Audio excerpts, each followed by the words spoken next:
Welcome, wrestling fans. Time to match back here at the Riviera Hotel and Casino with the C.A.C. convention 2008. And I tell you what can I say? I am sitting here to one of the gentlemen that I have grouped up and watched wrestling. This is the gentleman right here. Mid-South days, UWF, Bill Watts, Southern Territory in the Mid-South area, the one and only Steve Dr. Death Williams. Thank you very much for your time. Good morning, Nick. How are you? No, not too bad. Hanging in there, just great, all giddy this morning, so to speak. That's great. Too much coffee.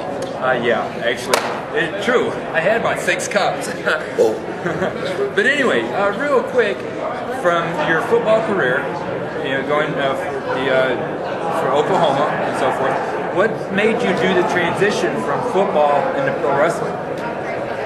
Well, I'll tell you, Nick, I never even thought I'd ever be a pro wrestler.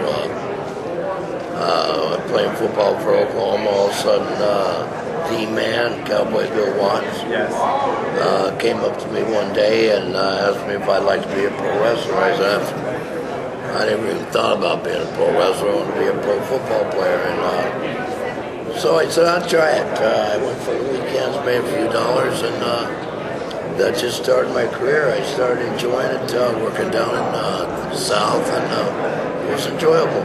Right. Now, was it what you thought it would be in regards of, you know, the schedule and just the fanfare, so to speak? I mean, did you think it was going to be... Nick, I'll tell you what, it was a fast lane line. Was it really? Probably like any rock star. Bill Watts, the Mid-South, started blossoming, boomed.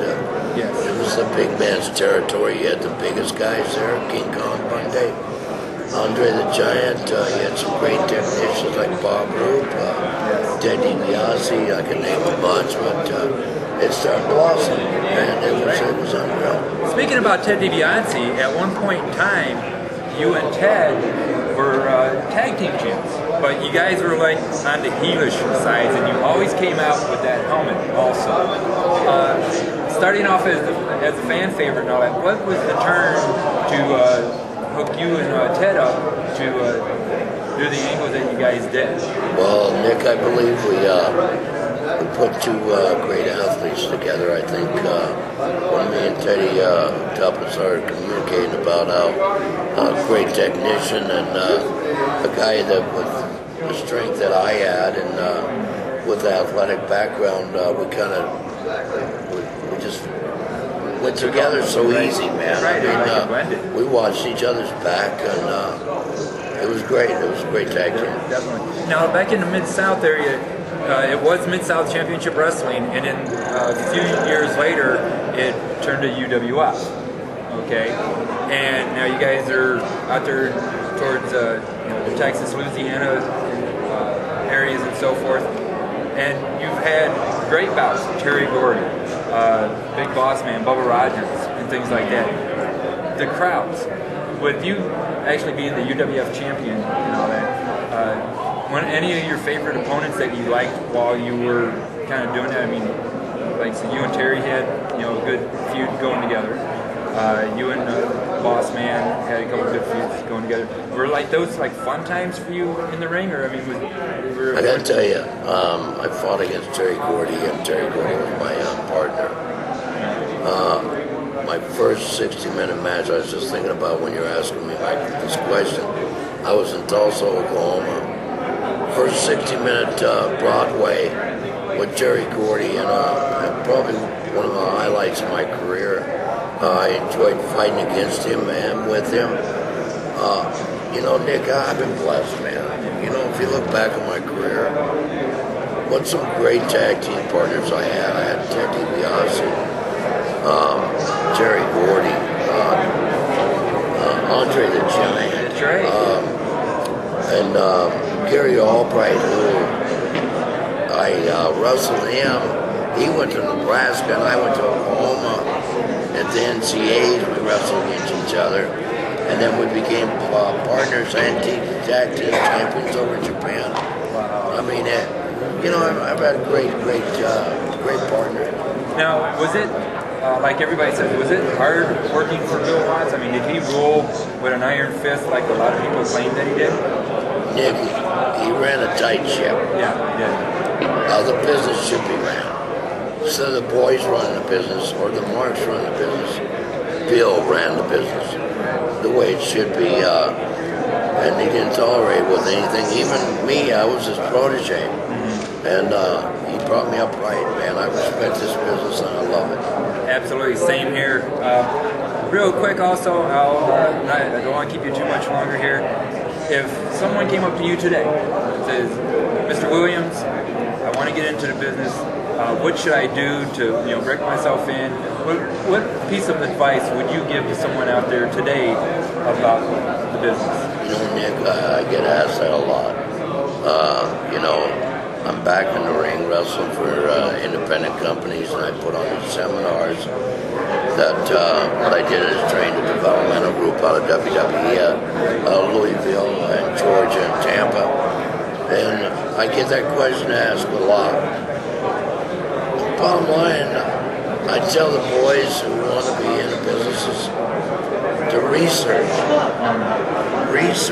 the legends who paved the yellow brick road for the kids now. Tonight, I'm getting a reward for Lou Thez. And all I want to do is thank all the legends, not the old timers, because they ain't that old. They're all legends to me who paved the road for me that I could enjoy this business like it is. A lot of these kids just jump in the ring and they do all these high flying and they don't even know where it all came from. Absolutely, and you're absolutely right, because we talked a couple days ago, and you were watching some of the guys, training and doing the workouts and all that, and you made a comment. They were doing some things that didn't necessarily need to be done. It seemed like they're not telling the story in the ring like they should. Well, nowadays, Nick, I think the kids think they need to show everything they've got in their diary. Right. Absolutely. Today, I believe it's a diary these kids have. They got every doggone move in the book, and they want to put in one match. They got a whole career. Yeah, absolutely. Spread it out, use it. And, it's amazing to watch these kids, and they all think they know it all. I'm 48, May 14th. But I'm still learning about the business. Yeah, you never get too old to learn, that's for sure. You always learn something. And also, too, right here, Dr. Death. This is a great read. That's my book, How Dr. Death Became Dr. Life. Two wonderful men that did the forward. It was my good friend JR, Jim Ross, and one of the best coaches in the football career was Barry Switzer. Wonderful what they did. This is all true story. It's nothing there to cut down any promoter or talk bad about any wrestler. It's about how Dr. Death became Dr. Life. There it is. Well, there it is. Make sure when you go to your next bookstore, can you order the book online or? Online website, oakstampede.com, or my website, Dr. Death SW. And if you can't figure that out, just Google me, man. Google. I'm all over. There it is. From the one and only, like I said, I'm kind of shaking in my boots here because this is the gentleman that really inspired me in the Mid-South area to get into the business. And I wish I would have jumped on that opportunity when I was 16, 17 years old. But I tell you what, I'm glad that I'm here. And again, thank you very much for your time. Anytime you see Dr. Death in your area, stop by, check this gentleman out. He's always great to watch and a great gentleman to be around and learn from. Hey Nick, I thank you very much for spending the time with me, and I just want to tell you fans, through this cancer situation, you guys were fantastic. All the emails, the cards, the number one thing, the prayers that you gave me was awesome, man. And I give my hats off to you, and I thank you so much for supporting me over all these years. And just loving me and giving me all the prayers. Thank you. God bless. Thank you. Be eliminated in this match either by a pinfall or being tossed over the top rope to the floor. And the last man standing in the ring will be the winner of the Bunk House Brawl and also $25,000 in prize money.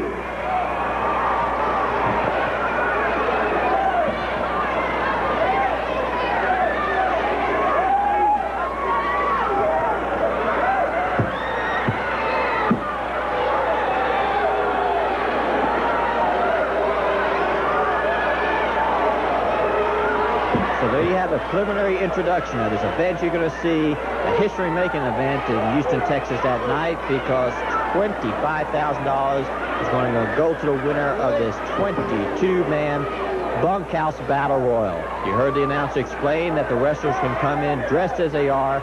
Whatever they wear, they're able to use in this dangerous type explosive battle royal. Okay, ladies one of the and most dangerous in professional wrestling. This is the Bunkhouse Brawl. If all of the wrestlers are here, gathered around the ring,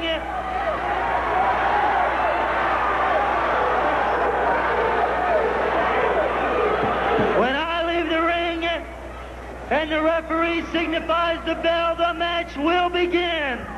So the ringside announcer quickly gets out of the ring in the smartest move of the night, because 22 men now are going to battle for their lives and $25,000. We'll try our best to cover the action. We'll try our best to identify all 22 stars. But as you can see, the fight has taken place. Already eliminated was Captain Redneck Dick Murdoch. It didn't take long, because he's probably one of the most unpopular wrestlers in the ring, and it didn't take long for all of them to team up. Remember, no disqualifications. They can use whatever they wore inside the ring. The winner, the last man in there, receives $25,000, as we're going to have action in every inch of the ring. Right now, you're looking at Mad Dog Buzz Sawyer and Terry Taylor hooking up. You can see Terry Taylor wore that leather weightlifting belt into the ring. I'm sure he has plans to use it before this battle royal is over. As you can't help but notice the man in the football gear. That's none other than Steve Dr. Death Williams, as he's wore his Oklahoma uniform into the ring, as he plans to use that football gear to help him work his way to that $25,000. In every corner, we've got men battling it out. Remember, there's two ways to be eliminated in this dangerous battle royal. One is by being thrown over the top rope. The other is to be pinned. We're looking at Ricky Gibson and working over at Eddie Hot Stuff Gilbert. So the superstar has been eliminated as the numbers start to dwindle. In this type battle royal, it doesn't take long to be eliminated, because so many things can happen by so many men. And with so much riding on the line, these men are all out determined to win the battle royal, because a lot's riding on it. Pride and reputation to say, hey, I was the toughest man of them all in a bunkhouse battle royal. Also, that check for $25,000 has a lot to do with it as well. So you see the Nightmare now working over Terry Taylor. And that belt coming into the picture is being thrown by Buzz Sawyer. Ricky Gibson, as you start to see the welts start to come up. And as we can hear the announcer letting the crowd know, a turn-away crowd at the Sam Houston Coliseum, a jam-packed sellout. Thousands of people were turned away that night, as the Coliseum was sold out. And one reason was this match right here. You heard the announcer talking about Ricky Gibson being eliminated. Also in the ring, we've got people like Jake the Snake Roberts, the Fabulous Ones, Al Perez, Ted DiBiase has got to be a big favorite. We've already identified Terry Taylor and Mad Dog Buzz Sawyer. A lot riding on this. $25,000 and the reputation and the boasting rights to say I was the toughest man of them all.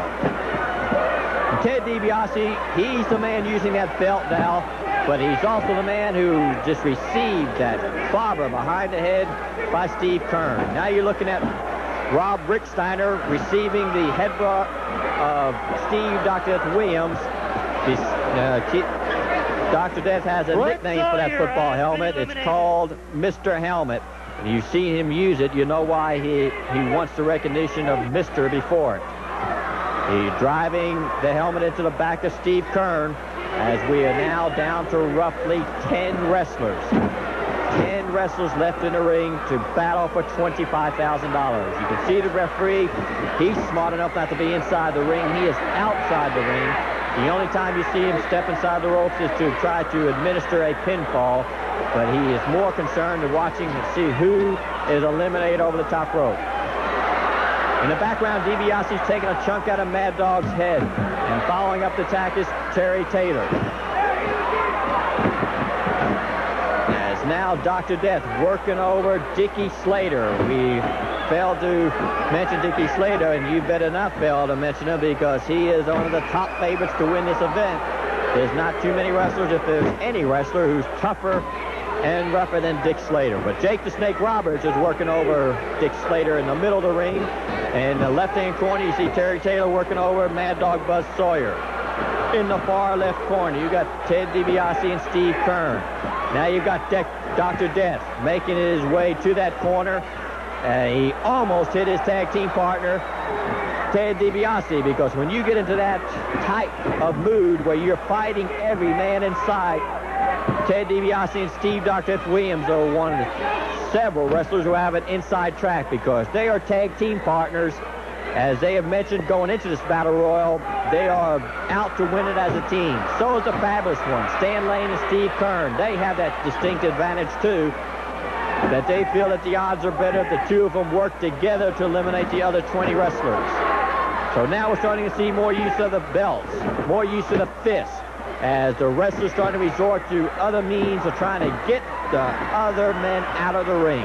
You can either pin them or throw them over the top rope, but you've got to eliminate them. And now Dickie Slater and Ted DiBiase hooking it up. And Jake the Snake is behind Slater.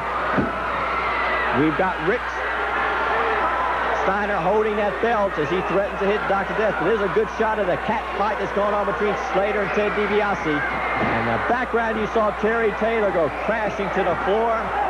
Terry Taylor! And he is eliminated. So now into the ring comes Chavo Guerrero. Now, Chavo Guerrero was not one of the original wrestlers. He was entered into the Bunkhouse Battle Royal, but you can see by the bandage on his head, he had just finished a match. He was not able to be there for the bell. He brought in a stick, and he may regret the fact that he introduced a stick into this Bunkhouse Battle Royal.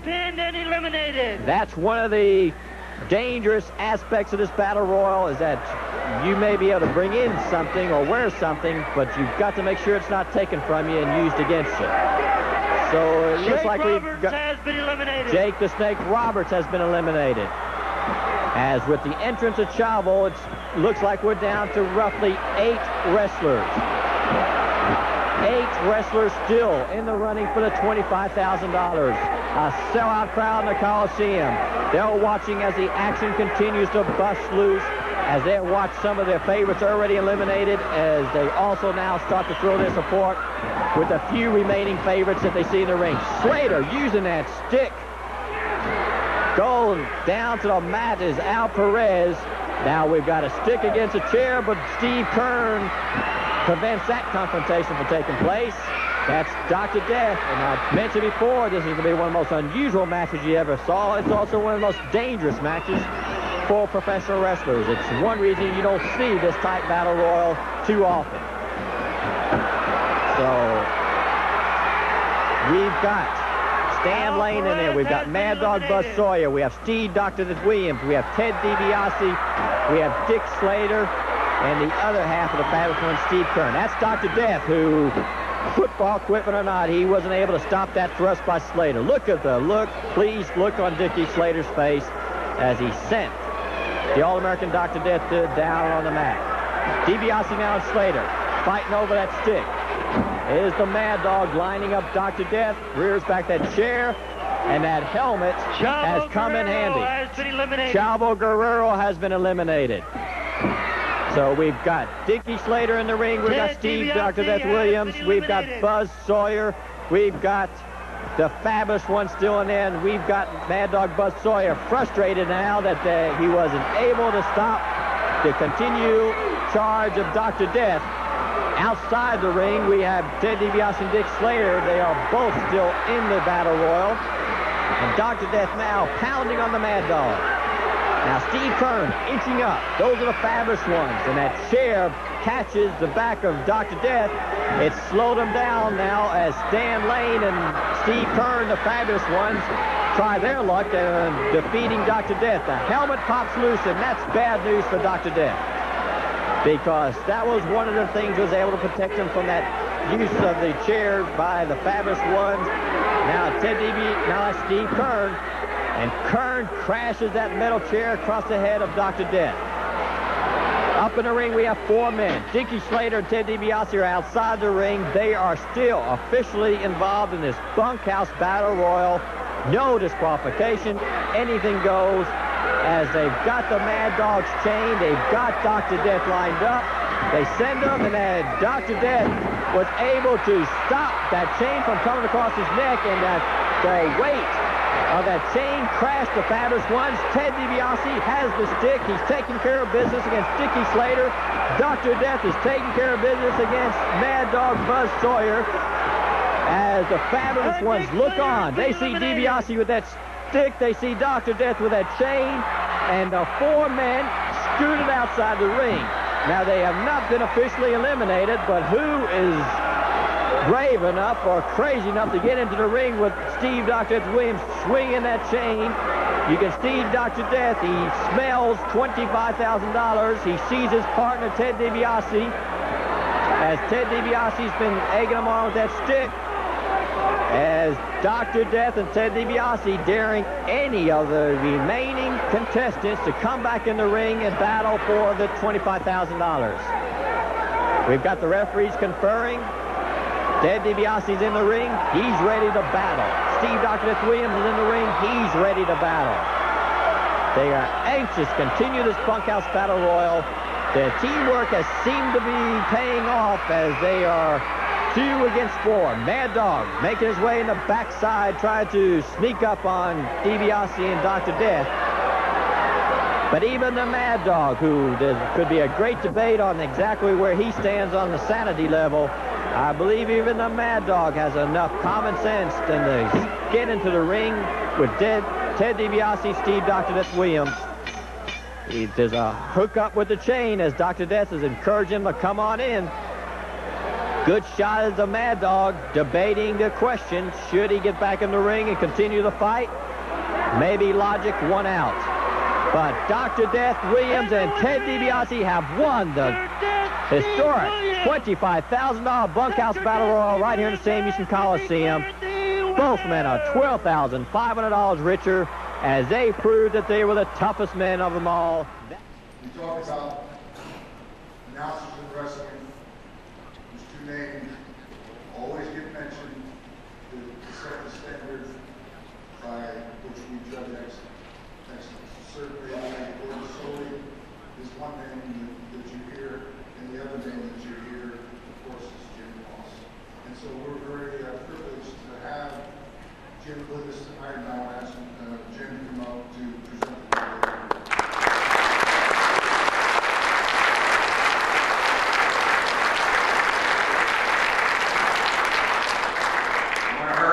JJ give you my notice again.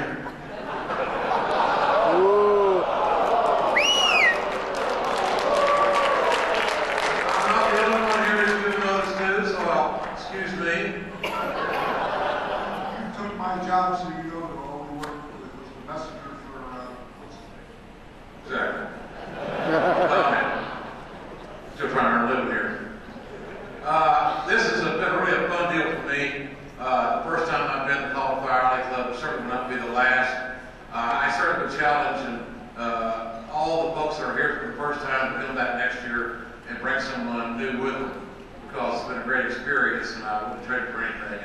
And I want to share the word with everybody that I come in contact with. I had a chance to, on many occasions, to meet Lou Thez and have a conversation with him.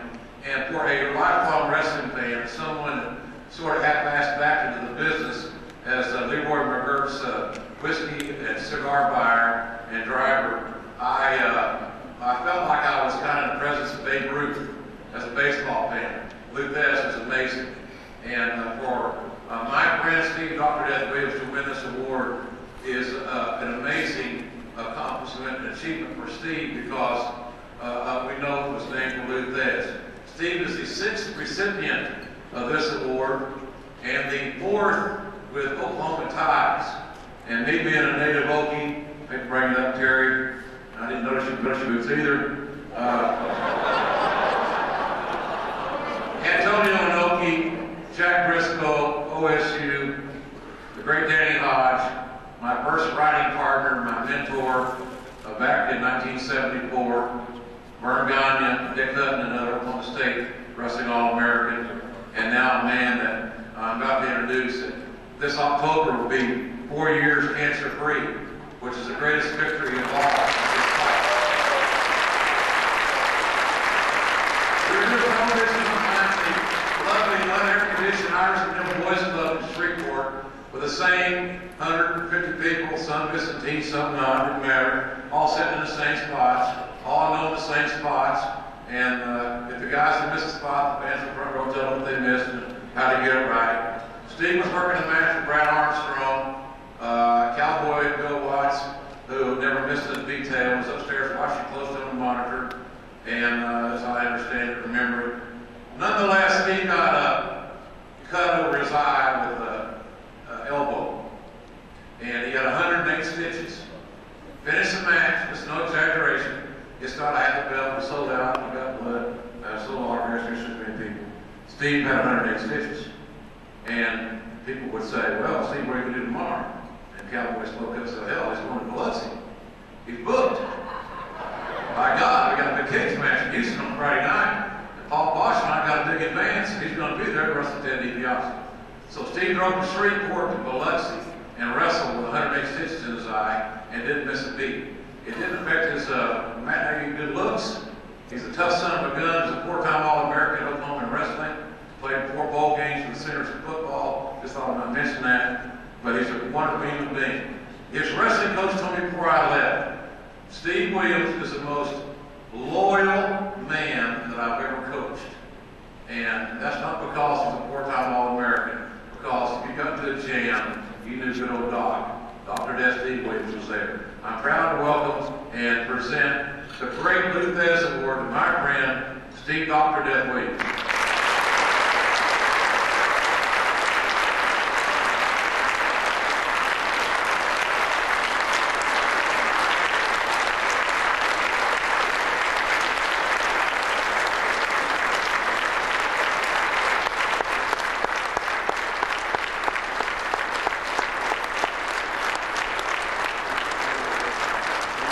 Praise God, thank you so much. Oh man, what can I follow that? Jim Mossie's great. I gotta tell you, ladies and gentlemen, through this cancer battle, you fans, you friends, you guys have been wonderful. You guys send me emails, letters. Good friend here, Stone Cold, called me every weekend. Made sure I was okay, even when I didn't have a voice. I gotta tell you something, man, this is family. I appreciate you all coming. It's the best time in my life right now, man. Thank you and God bless.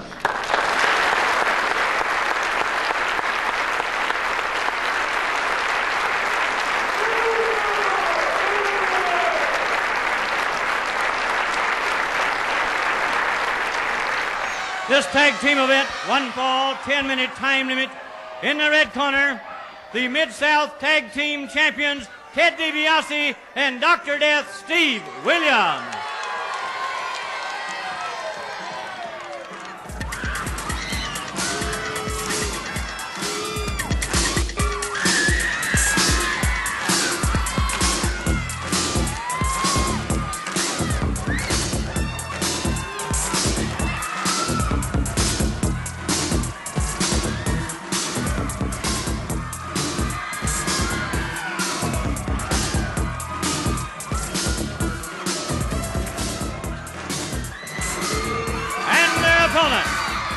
From Miami, Florida, Brickhouse Brown.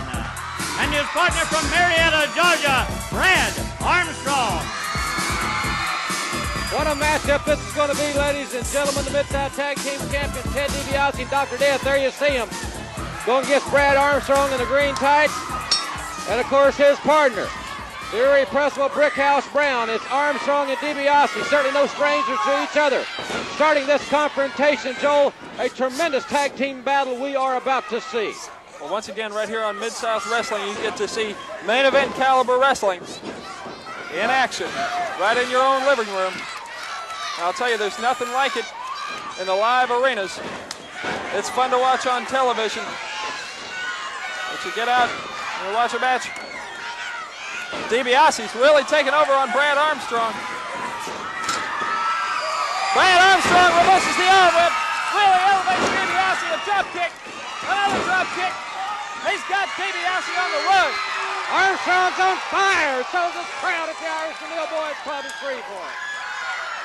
Brickhouse Brown and Brad Armstrong, a great, great tag team. Both of them tremendous athletes. They both complement each other's styles quite well, and they've been teaming together in the Mid-South for the past couple of months. They really have gotten their strategy and their tactics down, their timing.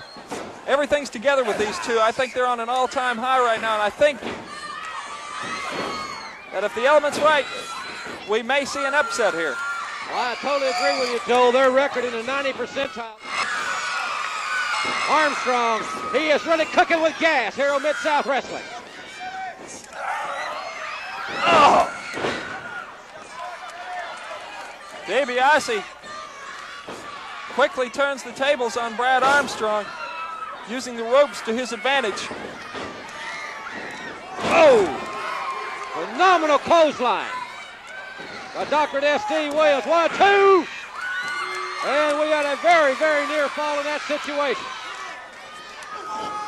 DiBiase's changes momentum very tactfully sometimes. Dr. Death changes momentum very physically most of the time. Oh, Dr. Death went for the leg drop and missed it.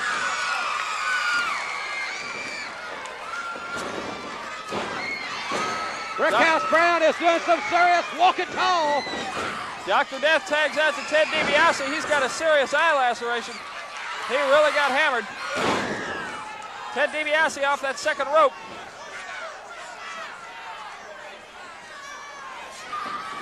Arm whip. Ted DiBiase in now against Brickhouse Brown. Joel, you hit the nail right on the head. Dr. Death's got a tremendous lacerated eye. Brad Armstrong must have really nailed it. Well, Dr. Death's a rough and tough competitor, though. He knows how to go with that pain. That's what's always made him a cut above the rest.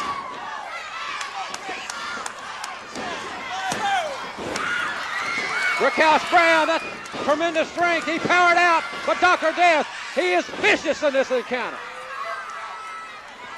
Arm whip. Dr. Death goes to put the shoulder to Brickhouse Brown. Dr. Death wisely going and making the tag. Both men have tagged out now. Brad Armstrong in, fresh man in against Ted DiBiase and Dr. Death. Now all four men into the ring. Carl Fergie's got to get this thing broken up. Well, that's easier said than done. These four athletes are getting it on. Carl Fergie trying to restore a little bit of order. Reverse arm whip, Dr. Death. Dr. Death looked like he adjusted that arm brace and really caught Brad Armstrong.